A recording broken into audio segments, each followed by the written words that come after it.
மீனம் ராசி ஜோதிட பிரியர்களே, சனி பெயர்ச்சி பலன்.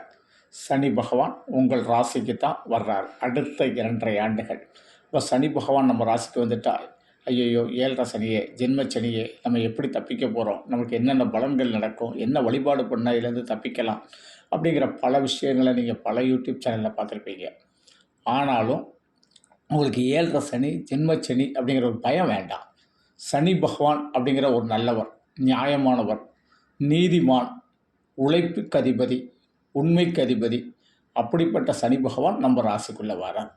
அப்போ நம்ம ராசிக்குள்ளே வரும்போது நாம் கொஞ்சம் உண்மையாக நடந்துக்கிட்டோம், நல்ல உழைப்பை கொடுக்குறோம் அப்படின்னா எந்த கஷ்டமும் இல்லை சார்.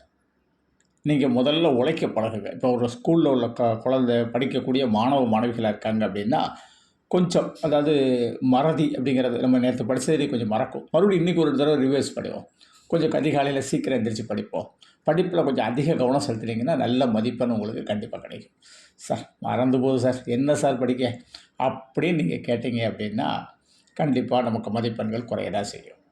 அதே மாதிரி நம்ம படிக்கிற காலகட்டத்தில் ஃப்ரெண்ட்ஸு தான் முக்கியம், இன்றைக்கி இருக்கிற செல்ஃபோனு தான் நம்ம முக்கியம் அப்படின்னு நினச்சாலும் நம்ம படிப்பில் கவனம் செலுத்தணும். அப்போது இந்த 7.5 சனியை, அந்த 7.5 சனியுடைய பலத்தை கூட்டுறது யாருன்னா நாம தான். அதுக்கப்புறம் நம்ம படித்து முடிச்சிட்டோம், ஒரு நல்ல ஜாப்பை தேடிக்கிட்டு இருக்கிறோம். அந்த ஜாப் வந்து சில ஜாப்புகள் உங்களுக்கு கிடைக்கிது, ஆனால் அதில் ஒர்க் லோடு ஜாஸ்தியாக இருக்குது, கொஞ்சம் சரியாக சாதாரண கம்பெனியாக இருக்குது. போங்க, உங்களுடைய ஒர்க் லோடை நல்ல தைரியமாக பண்ணுங்கள். நீங்கள் இளம் வயது தான், நம்ம அது பெண்களாக இருக்கட்டும், இளைஞர்களாக இருக்கட்டும், தைரியமாக உழைக்க ரெடி ஆகுங்க. சம்பளம் கம்மியாக இருந்தாலும் முதல்ல எக்ஸ்பீரியன்ஸை போடுங்க. இல்லை சார் நான் இது படிச்சிருக்கேன், இந்த வேலைக்கு தான் போவேன் அப்படின்னா பகவான் என்ன செய்வார், நம்மளை அப்படியே சும்மா உட்கார வச்சுருவார். அப்போ தான் அவரை நீங்கள் சொல்லக்கூடிய மந்தக்காரனாக இருப்பார். அப்போ தெளிவாக நாம தான் இருக்கணும். அதே போல் வரன்கள் பார்க்கும்போது நம்ம சில விஷயங்களை விட்டு கொடுத்து பார்க்கணும். அதேமாதிரி விட்டு கொடுத்து பேசணும். இந்த டவுரி அப்படிங்கிற ஒரு விஷயத்துக்குள்ளே அதிகமாக போகிறது சனீஸ்வர பகவானுக்கு பிடிக்காது. அப்போது நம்ம அதுக்குள்ளெல்லாம் நம்ம போகும்போது நிறைய பேச்சுவார்த்தைகளில் முரண்பாடுகள் ஏற்படும். ஓரளவுக்கு நல்ல நார்மலாக நமக்கு இருக்காங்களா, நல்ல ஓரளவுக்கு படிச்சிருக்கிறாங்களா அப்படின்னு நம்ம ஓரளவுக்கு அவங்களுடைய தகுதிகளை, பெண்ணுடைய தகுதியும் ஓரளவுக்கு பார்க்கணும், மாப்பிள்ளையோட தகுதியும் ஓரளவுக்கு பார்க்கணும். நாளைக்கு முன்னேறக்கூடியவர்களாக நல்ல குடும்பத்தை சேர்ந்தவங்களாக மட்டும் நீங்கள் பாருங்கள். இல்லை அவங்ககிட்ட எவ்வளோ பணம் இருக்குது, எவ்வளோ இது இருக்குது அப்படின்னு பார்க்கும்போது நாமளும் அதில் கொஞ்சம் சிரமப்பட்டுருவோம் அப்படிங்கிறது தான் இந்த இடத்துல உள்ள. அதே மாதிரி கணவன் மனைவிக்குள்ளே வரக்கூடிய சில இப்போ ஜென்மச்சனி எல்லாரும் யூடியூப்பில் போட்டிருப்பாங்க, கணவன் மனைவிக்குள்ளே 1000 பிரச்சனைகள் வரும். நீங்கள் உழைச்சிங்க, நல்ல வருமானம் பார்க்குறீங்க, நல்ல மனைவிட்ட கொடுக்குறீங்க, மனைவிட்ட நிறைய விஷயங்களை, குடும்ப விஷயங்களை உட்கார்ந்து பேசுகிறீங்க, ஈஸியாக இருக்கும் சார். இல்லை சார் நம்ம என்ன சார் அவங்கள்ட்ட பேசுகிறது, அவங்க செய்கிறது எல்லாமே இப்படி தான் இருக்குது அப்படின்னு ஒரு மனத்தத்துவத்துக்குள்ளே போகக்கூடாது. அதே மாதிரி பிரியக்கூடிய கணவன் மனைவிகள் கூட ஒரு நாள் உட்கார்ந்து பேசுங்க. நிறைய விஷயங்களை ஒருத்தருக்கு ஒருத்தர் விட்டு கொடுங்க. சனி பகவான் விட்டு கொடுக்குறதெல்லாம் தப்பு கிடையாது. ஒரு நீதிமான், நீங்களே உங்களுக்கு ஜட்ஜ்மெண்ட் பண்ணிக்கலாம். அப்போது 7.5 சனி அப்படின்னு சொல்லிட்டு எல்லாத்தையும் சனி மேலே நம்ம பலியை போட்டுட்டு நாம் எல்லா விஷயங்களும் செய்கிறோம் அப்படிங்கிற ஒரு விஷயம். அடுத்தால நீங்கள் ஒரு தொழில் செய்யக்கூடியவர்களாக இருக்கிறீங்க அப்படின்னு கேட்டிங்கன்னா, கிட்டத்தட்ட முன்னாலெல்லாம் நம்ம ஒரு கிட்டத்தட்ட 8 மணி நேரம் உழைச்சோம்னா இப்போ 10 மணி நேரம் 12 மணி நேரம் கூட உழைக்கணும். அவர் உழைப்பை கொடுப்பார், தைரியமாக கொடுக்கணும். அதே மாதிரி நல்ல தூக்கமும் இருக்கணும், நல்ல கரெக்டாக ரெஸ்ட் எடுக்கணும், நல்லா இது பண்ணணும், சாப்பிடணும், எக்ஸசைஸ் பண்ணணும். நம்ம வாட்டில் தொழில் சிந்தனைகள் அதிகமாக நம்மகிட்ட இருக்கணும். இல்லை சார் அதுதான் அவன் பார்த்துக்கிட்டான் சார், நமக்கு தெரிஞ்சவன் தான் சார், அவன்கிட்ட எல்லா பொறுப்பையும் ஒப்படைச்சிட்டேன் அப்படின்னு நம்ம என்ன செய்யக்கூடாது, பொறுப்புகளை ஒப்படைங்க, தப்பு கிடையாது. அதாவது உங்களுடைய லேபர்ஸுடைய சப்போர்ட்டுகள் இதெல்லாம் இருக்கத்தான் செய்யும்.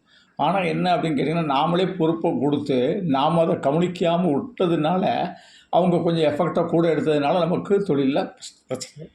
இப்போ 7.5 சனி இருக்குது, ஒருத்தர் நம்மகிட்ட வேலை பார்த்தவரே நமக்கு போட்டியாக ஒரு தொழில் பண்ணுறாரு.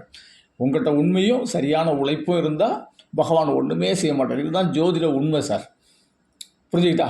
7.5 வந்தாச்சுன்னா பயமுறுத்துறோம் அப்படிங்கிற பயமுறுத்துறதை விட நீங்கள் தெளிவாக இருந்தால் உங்களை பகவான் என்ன செய்வார், அனுகிரகம் கொடுப்பார்னா சொல்லுவோம். தினமும் காலையில் உங்களை எதுக்கு விநாயகர் ஆலயத்துக்கு போய் சொல்கிறோம் அப்படின்னு கேட்டிங்கன்னா, நீங்கள் காலையில் எந்திரிச்சு ஒரு பிள்ளையார் சொல்லி போட்ட மாதிரி ஒரு விநாயகர் ஆலயத்துக்கு போயிட்டீங்கன்னா, இன்றைக்கி பூரா நான் உழைக்க ரெடியாக இருக்கிறேன், விநாயகர் அப்பனே என்னுடைய உழைப்பில் எந்த தடைகளும் கொடுக்காம இருங்க அப்படின்னு சொல்லி அந்த பிள்ளையாரை போய் ஒரு தரிசனம் பண்ணிட்டு வர்றது ஒரு நித்திய உழைப்பு அப்படிங்கிற ஒரு விஷயத்தை ஆரம்பிக்கிறீங்க.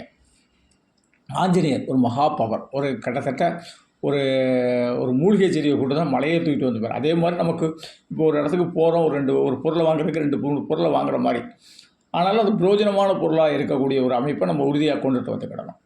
அப்போ ஆஞ்சநேயருடைய வழிபாடு பண்ணுங்க. இப்போ உங்களுக்கு ஒரு கல்யாணம் ஆகலை, இன்னும் ஒரு குழந்தை பேர் இன்னும் வரல, இன்னும் 7.5 சனி இப்பவும் இன்னும் 2.5 வருஷம் ஆகும்னு சொல்கிறாங்களே, ஒன்றும் பிரச்சனை இல்லை. குலதெய்வத்தை கும்பிடுங்க. சனி பகவானுக்கும் குலதெய்வத்துக்கும் அவ்வளோ ஒற்றுமை. குலதெய்வதா தரிசனம் உங்கள் ஜென்மச்சனியை ரொம்ப விசேஷமாக தீர்க்கும்.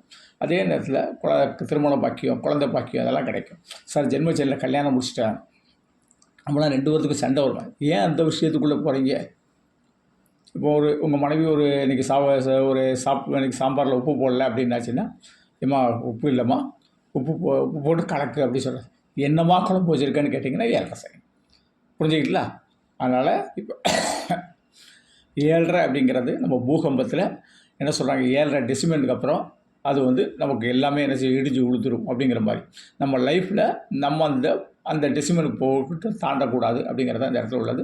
குலதெய்வதா தரிசனம், ஆஞ்சநேயருடைய தரிசனம், அதே போல் விநாயகருடைய தரிசனம். 7.5 சனி ஜென்மச்சனியுடைய கஷ்டங்களை மீனராசிக்கு தீர்க்கும்.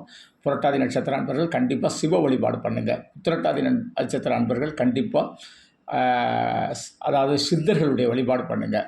ரேவதி நட்சத்திர அன்பர்கள் பெருமாளுடைய வழிபாடு பண்ணுங்கள், நன்றாக இருக்கும். நன்றி. தெய்வீக மாரிமுத்து 98 42 52 16 69 இதனுடைய செல் நம்பர். இந்த நம்பரில் அப்பாயின்மெண்ட் வாங்கிட்டு சென்னை, தூத்துக்குடி, பெங்களூரில் சந்திக்கலாம். அல்லது ஜோதிடத்தை செல்ஃபோனில் தான் கேட்கணும் அப்படின்னு நினச்சிங்கன்னா இது என்னுடைய கூகுள் பே நம்பர். உங்களால் முடிஞ்ச அமௌண்ட் பே பண்ணிட்டு வாட்ஸ்அப்பில் date of birth, place of birth, time of birth, name பதிவிடுங்க. அதுக்கப்புறம் டைம் தர்றேன். அந்த டைமில் கால் பண்ணி ஜோதிடம் கேட்கலாம். நன்றி. தெய்வீக மாரிமுத்து.